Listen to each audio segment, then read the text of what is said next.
आज हम पढ़ने जा रहे हैं फलनों का संयोजन या कंपोजिशन ऑफ फंक्शन। जैसा कि नाम से पता पड़ रहा है, कंपोजिशन ऑफ फंक्शन या फलनों का संयोजन। संयोजन यानी जोड़ना, जिससे ये बात साबित हो रही है कि कम से कम इसमें दो फलन होंगे। जैसे कि अभी तक हम पढ़ते हैं एक फलन f x to y. X to y मतलब एक्स इसका डोमेन है और वाई जो है कोडोमेन। यदि ऐसा एक फलन और है और इन दोनों फलनों को यदि जोड़ दिया जाए y टू z, तो इस जो फलन है इसका जो डोमेन है वो y है और कोडोमेन है वो z है। यानी इन दोनों फलनों को यदि जोड़ दिया जाए तो उसे बोलते हैं कंपोजिशन ऑफ फंक्शंस। मान लेते हैं कि ये x है और इसके बीच में ये फंक्शन f है और फंक्शन जो है x टू y, और ये फलन की जो वैल्यू है f x equal to y, और ये जो y है वो दूसरे फंक्शन का परिसर है। इसी तरह इसी से रिलेटेड एक फंक्शन और है, उसको हमने बोल दिया g। तो अब g के लिए y जो होगा वो उसका डोमेन होगा, तो यहां पर इसको हम लिखेंगे जी वाई, और इसके लिए जो इसका रेंज होगी वो रेंज होगी इसकी जेड। यानी अब फंक्शन जो है, ये जो फंक्शन इसको लिखेंगे हम y टू z, यानी ये वाला जो फंक्शन है वो y से z में है। तो इस फंक्शन को f x equal to y, और ये y जो है इसका डोमेन है, तो इससे आप जी वाई इक्वल टू आपने लिखा z। ये तो एक बात होगी। अब हम मान लेते हैं कि यदि इन दोनों को हमने एक साथ लिखा तो ये वाला जो होता है इसको आप बोल सकते हो जी ओ एफ। जी ओ एफ यानी दोनों को आप सीधे लिखोगे तो इस फंक्शन को आप लिखोगे तो यहां पर इसका जो डोमेन होगा वो होगा x, और इसका जो कोडोमेन होगा वो होगा z। यानी इन दोनों फंक्शन को यदि आप सीधे जोड़ देते हो तो वो बनता है गॉफ, और उसको लिखते हैं हम x टू z।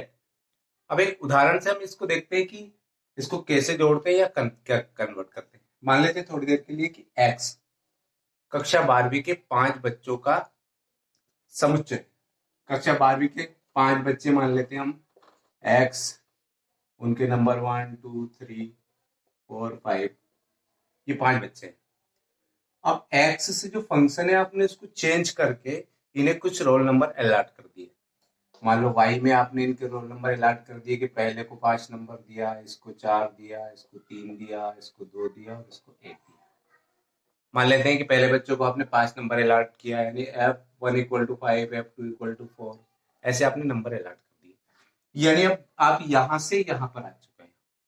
अब आपको क्या करना है कि इस फंक्शन को वापस चेंज करना है। वापस चेंज करना है मतलब एफ वाई जो वैल्यू है उसको तीसरे नंबर में आपको चेंज करना है। अब मान लेते हैं आपने को ये नंबर तो दे दिए y इक्वल टू, अब आप चाहते हो कि इन नंबर को आप फिर से बदलना चाहते हो, तो आपने इन नंबर को डिकोड कर दिया। डिकोड करने का मतलब ये है कि आपने अभी तक इसको नंबर्स में दिया था, अब आप एबीसीडी के अक्षरों के रूप में दे सकते हो। तो मान लेते हैं कि z इक्वल टू एबीसी के ए अक्षर को 1 दे देते हैं, बी को 2, सी को 3, इस तरीके से। अब आपको y इक्वल टू 5 रखोगे तो A B C D E ये आ जाएगा। फिर 4 के लिए डी सी बी और ए। यानी अब आपने क्या कर दिया कि जो नंबर थे पहले x के 1 2 3 के ये नंबर अलॉट हुए थे, यानी रोल नंबर अलॉट हुए थे 5 4 3 2 1, यानी पहले को 5 नंबर, दूसरे को 4, तीसरे को, ऐसे रोल नंबर अलॉट हुए थे। अब रोल नंबर अलॉट होने के बाद आपने क्या किया है कि इनके नंबर को फिर डिकोड कर दिया। डिकोड कर दिया यानी अब आप सीधे लिख सकते हो कि पहले बच्चे को जो रोल नंबर अलॉट हुआ वो ई हुआ, दूसरे को जो हुआ वो डी हुआ, तीसरे को जो हुआ वो सी हुआ। यानी अब आपने जो फंक्शन है वो सीधे ऐसे बदल दिया x टू y। यानी आप सीधे कह सकते हो एक का संबंध ई से है, दो का डी से है, इस तरीके से।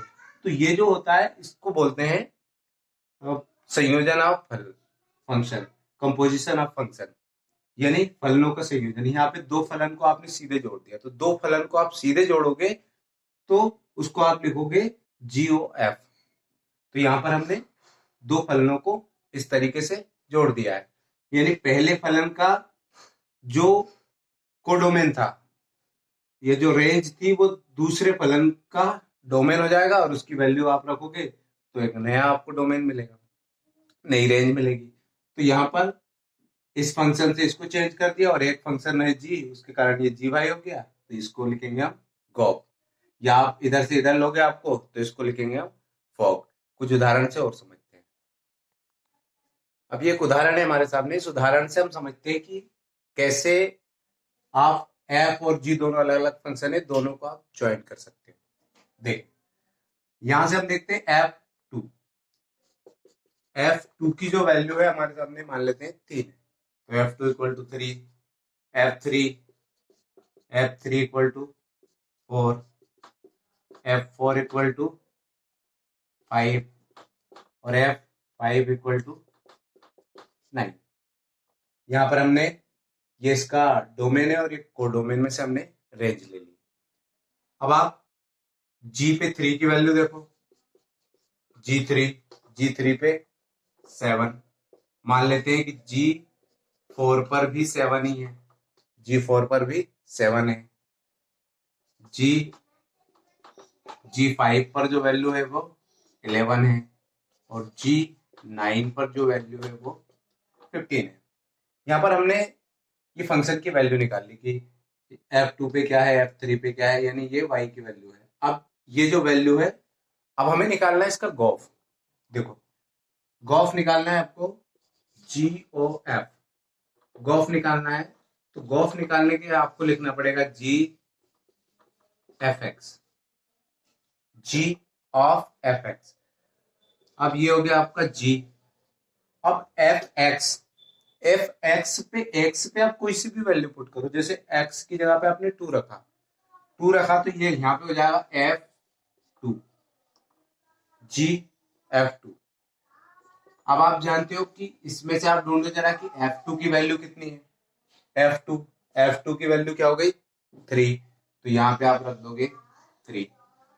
अब आपको ये देखना है कि G3 की वैल्यू कितनी है, तो आपको देखना है G3, तो G3 की वैल्यू क्या हो गई, 7। यानी अब बहुत आसानी से निकाल लिया आपने, जो वैल्यू निकाली वो GF2 की वैल्यू निकाली। ऐसे आप निकाल लो G ऑफ F, अगला ले लिया आपने 3, तो इसके लिए आप लिखोगे GF3। यहाँ पे देखो आप, ये हो गया GF3। F3 पे जो वैल्यू है वो क्या है, 4 है, तो इसको हम रखेंगे 4। तो G, अब अगली वैल्यू हो गई आपके पास यहाँ पे G4 के लिए वैल्यू जो है वो 7 है। इसी प्रकार आप F4 के लिए निकाल सकते हो, तो इसको लिखेंगे हम G ऑफ F4, तो ये हो गया GF4। और G, देखो जरा F4 की वैल्यू क्या है हमारे पास, F4 की वैल्यू है 5, तो इसको लिखेंगे हम 5, तो ये हो गया G5। अब G5 पे देखो क्या वैल्यू दी हमें, 11 दी। तो इस प्रकार एक फंक्शन से हम दूसरे फंक्शन में हमने इसको कन्वर्ट कर दिया। तो इस तरह हम फॉग और गॉफ निकालते हैं। और कुछ उदाहरण देखते हैं। इस उदाहरण में हमें दिया है यहाँ पे फलन FR2R, फंक्शन जो है रियल नंबर से रियल नंबर में है, और ये वाला जो दूसरा फंक्शन है वो भी रियल नंबर से रियल नंबर में है, और FX इक्वल टू दिया है cos x और GX इक्वल टू दिया है 3x²। अब हमें दोनों चीजें निकालनी है। यहाँ पर हमें निकालना है गॉफ, हमें प्रूव करना है कि gof is not equal to fog. ये दोनों चीजें हमें निकालनी है। तो सबसे पहले हम बात करते हैं गॉफ की। गॉफ ऑफ एक्स कर लेते हैं। तो यहाँ पर जो वैल्यू है हमें दी है, इसको हम लिखेंगे G और इसको लिखेंगे FX। तो G ऑफ FX, देखो जरा FX की वैल्यू क्या है हमारे पास, FX की वैल्यू है cos x, तो FX की जगह पे आप क्या रख दोगे, cos x। अब देखो बात ये होगी कि अब G के लिए cos x क्या है, x का काम करेगा। अब देखो Gx की वैल्यू क्या है हमारे पास, 3, और x की जगह पे हम क्या वैल्यू पुट करेंगे, cos x, तो ये हो जाएगा आपका cos x का होल स्क्वायर, यानी ये वैल्यू हो जाएगी आपकी 3 cos स्क्वायर x, यानी गॉफ की जो वैल्यू प्राप्त हुई आपको वो हुई 3 cos स्क्वायर x। ऐसे अब आप निकालते हैं इसका फोग निकाल लेते हैं। बहुत इजी सवाल है, बहुत आसानी से सॉल्व कर लोगे आप। फिर f, इसको लिखेंगे हम gx। अब देखो जरा f gx की वैल्यू देखेंगे हम, तो gx की वैल्यू आपने देखी, तो gx की वैल्यू आई आपके पास 3x स्क्वायर। अब ये फंक्शन हो गया fx, तो इसमें x की जगह पे क्या वैल्यू है, 3x स्क्वायर। तो अब fx पे देखो क्या है, fx पे cos x, तो x की जगह पे क्या रख देंगे हम, 3x स्क्वायर। तो ये हो गया आपका cos, और x की जगह पे वैल्यू हो जाएगी आपकी 3x स्क्वायर। अब देखो आप जरा इसको, गॉफ की वैल्यू है आपके पास 3 cos स्क्वायर x, और फोक की वैल्यू है cos 3x स्क्वायर। क्या ये दोनों बराबर है, तो हम लिख सकते हैं gO of fx is not equal to fx, यानी गॉफ और फोक जो दोनों इसके इक्वल नहीं है।